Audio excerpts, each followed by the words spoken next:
Assalamualaikum warahmatullahi wabarakatuh. Perkenalkan, nama saya Raja Saputra. Saya akan menjelaskan tentang kontrak interupsi jangka panjang.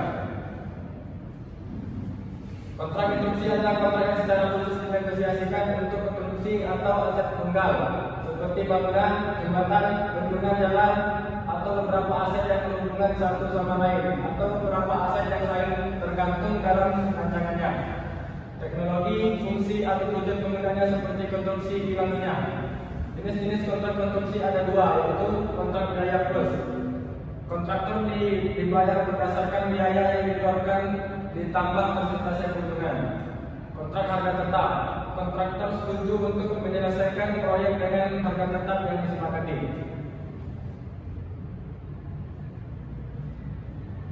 Penentuan nilai pendapatan kontrak. Suatu kontrak memuat klausul tentang eskalasi biaya atau penyesuaian biaya untuk menyesuaikan harga kontrak terhadap tingkat inflasi yang diumumkan pemerintah. Nilai kontrak sebesar 2 miliar dan tingkat inflasi yang diumumkan pemerintah untuk periode terkait adalah 7%. Tentukan jumlah kenaikan atau penurunan pendapatan kontrak untuk periode tersebut. Kenaikan pendapatan yaitu nilai kontrak dikali tingkat inflasi dibagi 100%. Diketahui nilai kontrak yaitu 2 miliar, tingkat inflasi 7%. Kenaikan pendapatan 2 miliar dikali 7% dibagi 100. Kenaikan pendapatan ini dulu kan?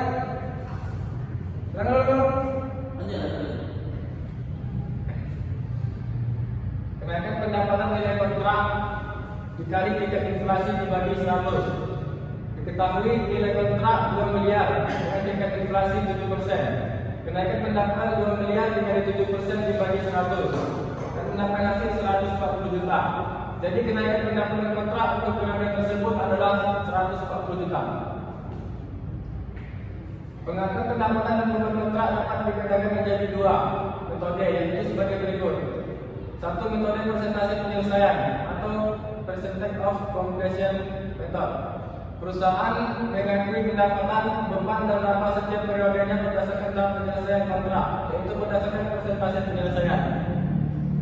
Dengan demikian, pendapatan, beban, dan laba yang dilaporkan dapat diatribusikan menurut penyelesaian pekerjaan secara proporsional. Metode ini memberikan informasi yang berguna mengenai cakupan aktivitas kontrak dan kinerja selama satu periode. Yang kedua, metode biaya terpulihkan. Dalam beberapa kondisi ketika metode persentase penyelesaian tidak dapat digunakan, maka menurut metode ini pendapatan hanya diakui sebesar biaya yang telah terjadi sepanjang biaya tersebut diperkirakan dapat terpulihkan. Ketika semua biaya telah diakui, maka laba baru dapat diakui. Perusahaan mengakumulasi biaya konstruksi dalam satu akum, yaitu pekerjaan dalam proses, dan mengakumulasi penagihan termin dalam akun kontrak, yaitu termin atau progressive billing. Pengakuan pendapatan dan beban kontrak. Perusahaan harus menggunakan metode persentase penyelesaian ketika hasil kontrak konstruksi dapat diestimasikan secara andal dan jika semua kondisi berikut terpenuhi. 1. Total pendapatan kontrak dapat diukur secara andal. 2. Kemungkinan besar manfaat ekonomis yang berhubungan dengan kontrak tersebut akan mengalir ke perusahaan. 3. Biaya kontrak untuk menyelesaikan kontrak dan tahapan penyelesaian kontrak pada akhir periode pelaporan dapat diukur secara andal. Dan terakhir, biaya kontrak yang dapat diatribusi pada kontrak dapat diidentifikasi dengan jelas dan diukur secara andal sehingga biaya kontraktual dapat dibandingkan dengan estimasi sebelumnya.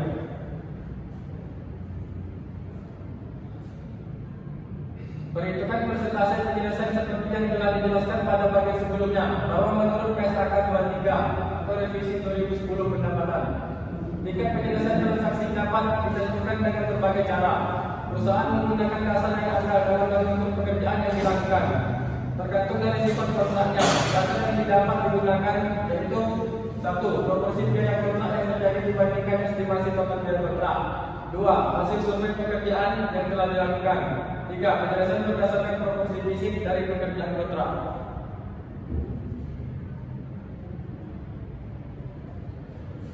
Salah satu dasar penentuan yang paling populer untuk digunakan itu berdasarkan proporsi biaya yang timbul atau cost to cost basis. Caranya adalah persentase penyelesaian pekerjaan kontrak dihitung berdasarkan rasio antara akumulasi biaya yang terjadi dengan kontrak estimasi biaya terakhir untuk penyelesaian kontrak. Formulanya adalah sebagai berikut: persentase penyelesaian akumulasi biaya yang terjadi sampai akhir periode dan estimasi total biaya yang paling terakhir. Untuk menghitung berapa pendapatan dan laba yang diakui setiap periode, maka perusahaan akan mengurangkannya dengan total pendapatan atau laba yang sudah diakui sampai periode sebelumnya, seperti ditunjukkan pada formula berikut ini. Pendapatan periode yaitu akumulasi pendapatan atau laba bulan berjalan atau laba yang diakui sampai akhir periode dikurang estimasi total pendapatan atau laba yang sudah diakui sampai periode sebelumnya. Contoh metode persentase penyelesaian dengan perhitungan kos biaya. PT Muara Karya merupakan kontraktor yang berspesialisasi dalam pembangunan jalan. Saat ini mempunyai kontrak untuk membangun jalan senilai Rp 18 miliar. Estimasi biaya kontrak adalah 16 miliar. Proses pekerjaan akan memakan waktu selama 3 tahun. Pada akhir tahun kedua, estimasi biaya kontrak meningkat dari 16 miliar menjadi 16 miliar 200 juta. Data-data lainnya adalah sebagai berikut. Biaya kontrak terjadi pada tahun pertama 4 juta, dan pada tahun kedua 11 juta 664 ribu, dan pada tahun ketiga 16 juta 200 ribu. Biaya kontrak untuk menyelesaikan pada tahun pertama yaitu 12 juta, dan tahun kedua 4 juta 536 ribu. Tagihan termin pada tahun pertama pendapat angka 3.600 ribu, pada tahun kedua 9.600 ribu, dan tahun keempat 4.800, dan tahun ketiga 4.800 ribu. Dan penerimaan kas pada tahun pertama mendapatkan 3 juta, pada tahun kedua 7 juta, dan tahun ketiga 8 juta. Perhitungan tahap penyelesaian pekerjaan konstruksi menggunakan proporsi biaya terhadap total estimasi biaya pada terakhir adalah sebagai berikut. Pada tahun pertama harga kontrak yaitu 18 juta, dikurangi biaya estimasi biaya dengan biaya kontrak yang terjadi yaitu dengan angka 4 juta, ditambah biaya kontrak untuk menyelesaikan yaitu 12 juta, dan mendapatkan hasil 16 juta. Dan estimasi laba kotor yaitu 2 juta, dapatnya dari hasil 18 juta dibagi 16 juta. Dan persentase penyelesaian 25%, yaitu mendapatkan hasil dari 4 juta dibagi 16 juta. Untuk tahun kedua dan tahun ketiga, perhitungannya sama dengan tahun pertama.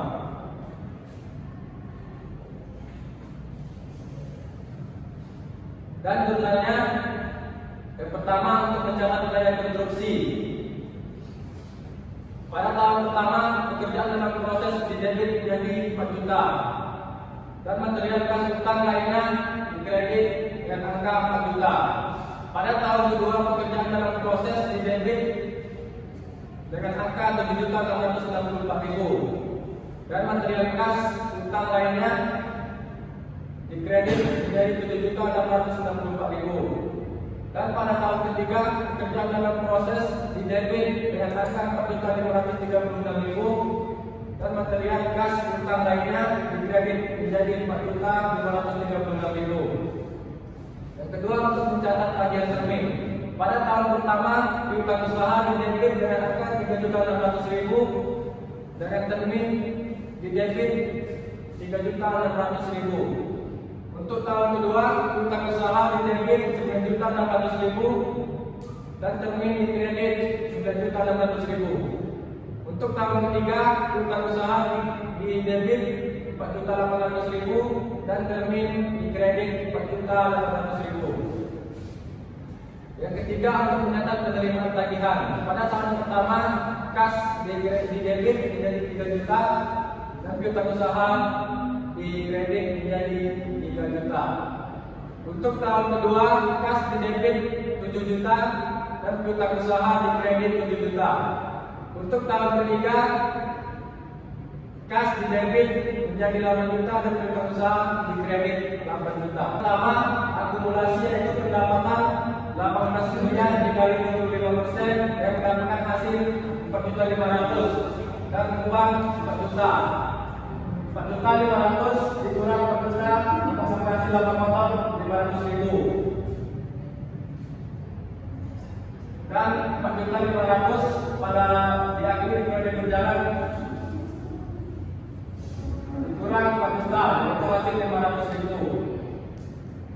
Pada tahun kedua pendapatannya itu 18 miliar dikali 72% dengan hasil 12.960.000 dan beban 11.664.000. Jadi 12.560.000 dikurangi 11.664.000 mendapatkan hasil 1.296.000.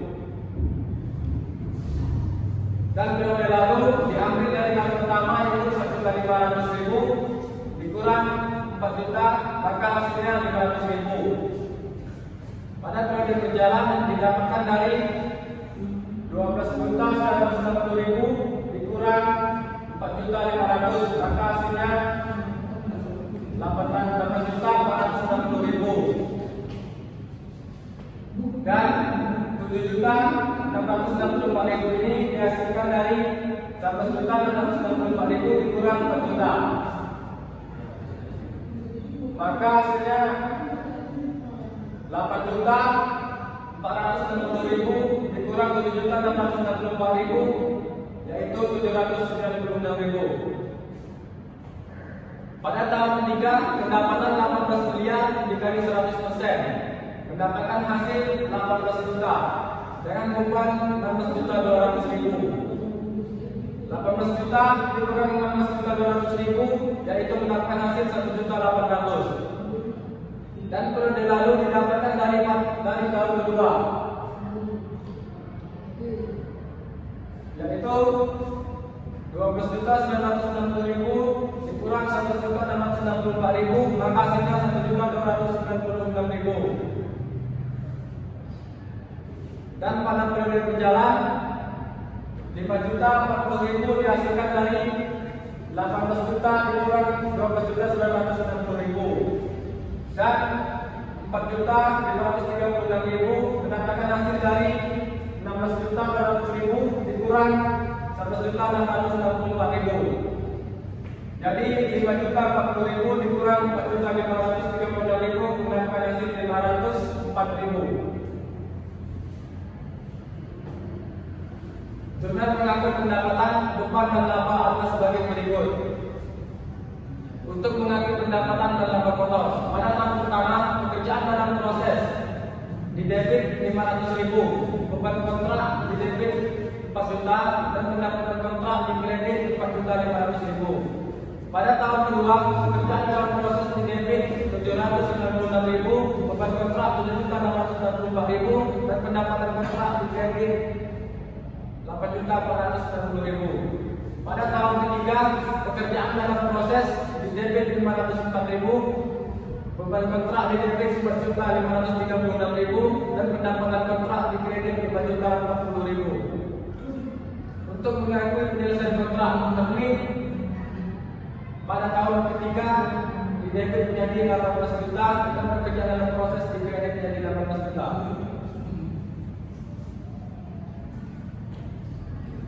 Mutasi akun pekerjaan dalam proses. Tahun pertama biaya konstruksi yaitu 4 juta. Tahun pertama laba yang diakui yaitu 500.000. Tahun kedua biaya konstruksi yaitu 7.664.000. Tahun kedua laba yang diakui yaitu 796.000. Tahun ketiga biaya konstruksi 4.536.000 dan tahun ketiga laba yang diakui 504.000 dan mendapatkan hasil 18 juta. Akhir tahun ketiga untuk proyek yang sudah selesai dengan hasil 18 juta. Penyajian pada laporan keuangan. Perusahaan menyajikan pada laporan posisi keuangan yaitu 1. Jumlah daging bruto kepada pelanggan disajikan sebagai aset dan 2. Jumlah utang bruto kepada pelanggan disajikan sebagai liabilitas. Laporan laba rugi komprehensif dan laporan posisi keuangan. keuangan. Jadi laporan keuangan terkait pengerjaan konstruksi bagian warna karya adalah sebagai berikut. Pendapatan kontrak pada tahun pertama 4.500.000, pada tahun kedua 4.460.000, dan tahun ketiga 5.040.000. Beban kontrak pada tahun pertama 4 juta, pada tahun kedua 7.664.000, dan pada tahun ketiga 4.536.000. Laba kotor pada tahun pertama 500.000, pada tahun kedua 796.000, dan tahun ketiga 504.000.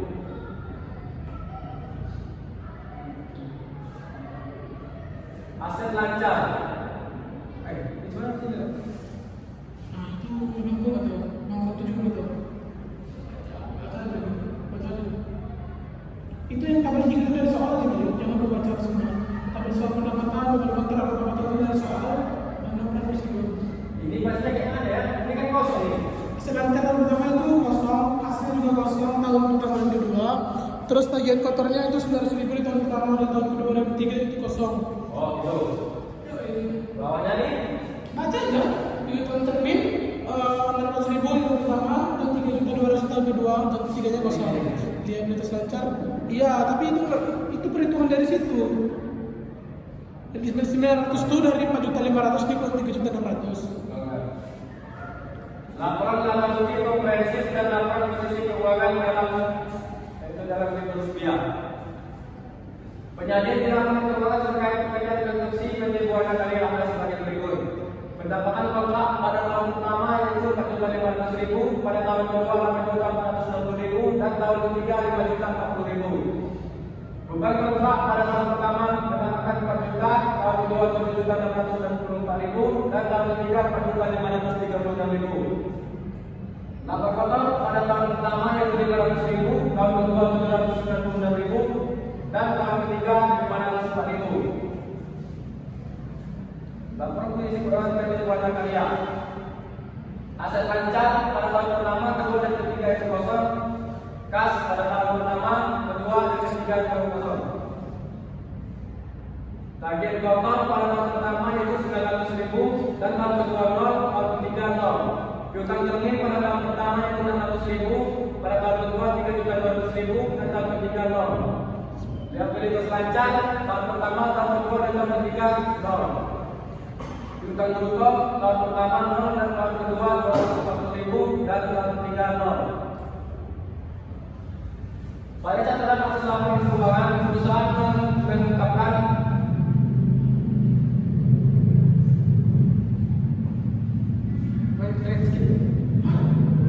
skip satu.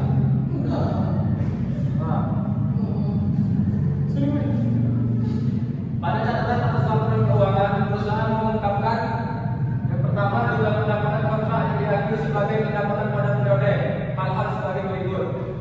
Yang kedua, metode yang digunakan untuk menentukan pendapatan kontrak yang diakui pada periode. Yang ketiga, metode yang digunakan untuk menentukan tahap penyelesaian kontrak.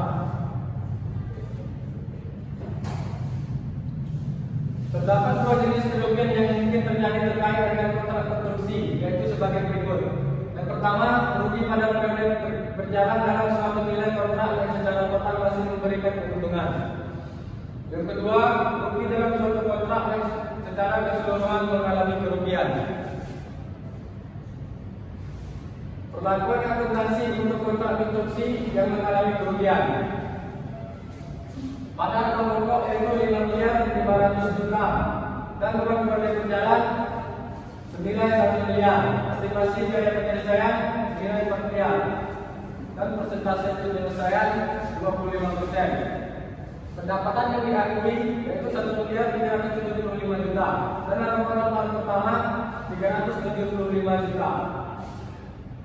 Persentase penyelesaian tahun kedua adalah 57,14%. Dapatkan dari hasil 2 miliar ditambah 1 miliar bagi 5 miliar 250 juta. Pendapatan yang didapat diakui sampai tahun kedua adalah 57,14%. Dari 5 miliar 500 juta atau sebesar 3 miliar 142 juta 587.000. Pendapatan diakui pada tahun kedua sebesar 1.767.587.000 diperoleh dari 3.142.587.000 dikurangi pendapatan yang sudah diakui tahun pertama, yaitu 1.375.000.000. Dengan demikian pada tahun kedua PT Ambarawa mengalami rugi sebesar pendapatan kontrak yaitu 1.797.587.000. Pendapatan kontrak 1.767.587.000 dan beban kontrak yaitu 2 miliar.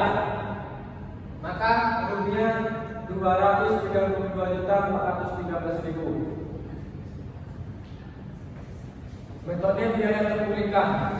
Contoh pengambil pendapatan dan beban dari metode biaya. Pada tahun pertama akumulasinya kosong, periode lalu kosong, dan periode berjalan kosong. Pada pendapatan akumulasi yaitu 4 juta, periode lalu yang kosong dan periode berjalan 4 juta. Beban pada akumulasi yaitu 4 juta, pada periode lalu kosong dan periode berjalan 4 juta. Pada tahun kedua pendapatan senilai 11.664.000 diakumulasi dan diakui di periode lalu yaitu diambil pada tahun pertama dari 4 juta dan di periode berjalan 7.664.000 dan beban pada akumulasi yaitu 11.664.000 dan periode lalu diambil pada tahun pertama yaitu 4 juta dan periode berjalan 7.664.000.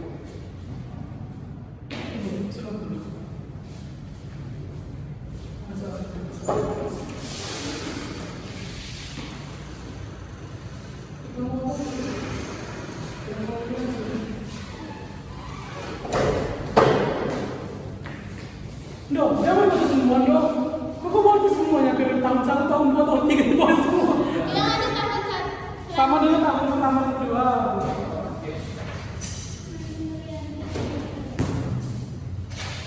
Ya. Metode biaya terpulihkan. Contoh pengambil pendapatan dan beban dengan metode biaya. Dampak kotornya diakumulasi periode lalu dan periode berjalan yaitu kosong. Pada tahun ketiga terdapat pendapatan yaitu 89 dikali 100% dan diakumulasi yaitu 80 juta dan periode lalu pendapatan hasil dari pada tahun kedua yaitu 1.664.000 dan periode berjalan 6.334.000. Pada beban diakumulasi yaitu 1.200.000 dan periode lalu diambil dari tahun kedua dan periode berjalan 4.536.000. Jadi diakumulasi ini 18 juta dikurang 16.200.000 mendapatkan dampak kotor 1.800.000.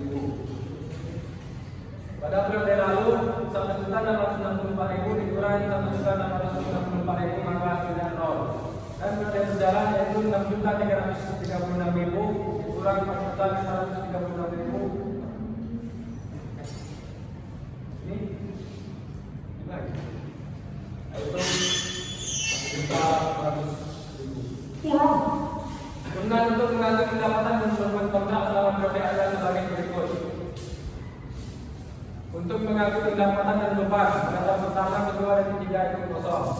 Pekerjaan dalam proses pada tahun pertama, kedua itu kosong dan pada tahun ketiga didebit menjadi 1.800.000. Beban kontrak pada tahun pertama didebit menjadi 4 juta, pada tahun kedua didebit menjadi 7.864.000 dan tahun ketiga didebit menjadi 4.536.000. Pada pendapatan kontrak tahun pertama itu kredit menjadi 4 juta, tahun kedua dikredit menjadi 7.864.000 dan tahun ketiga dikredit menjadi 6.336.000. Untuk bagi penyelesaian kontrak terlebih yaitu didebit pada tahun ketiga dengan angka 18 juta.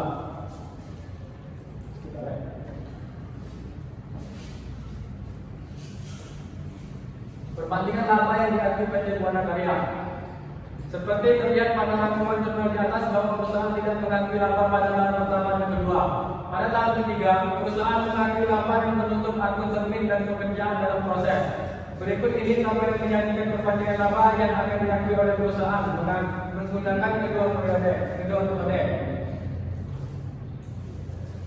Pada tahun pertama itu persentase penyelesaian mendapatkan 500.000 dan biaya terpulihkan 0. Pada tahun kedua persentase penyelesaian 796.000 dan biaya terpulihkan 0. Pada tahun ketiga persentase penyelesaian itu 504.000 dan biaya terpulihkan 1.800.000. Sekian dari saya.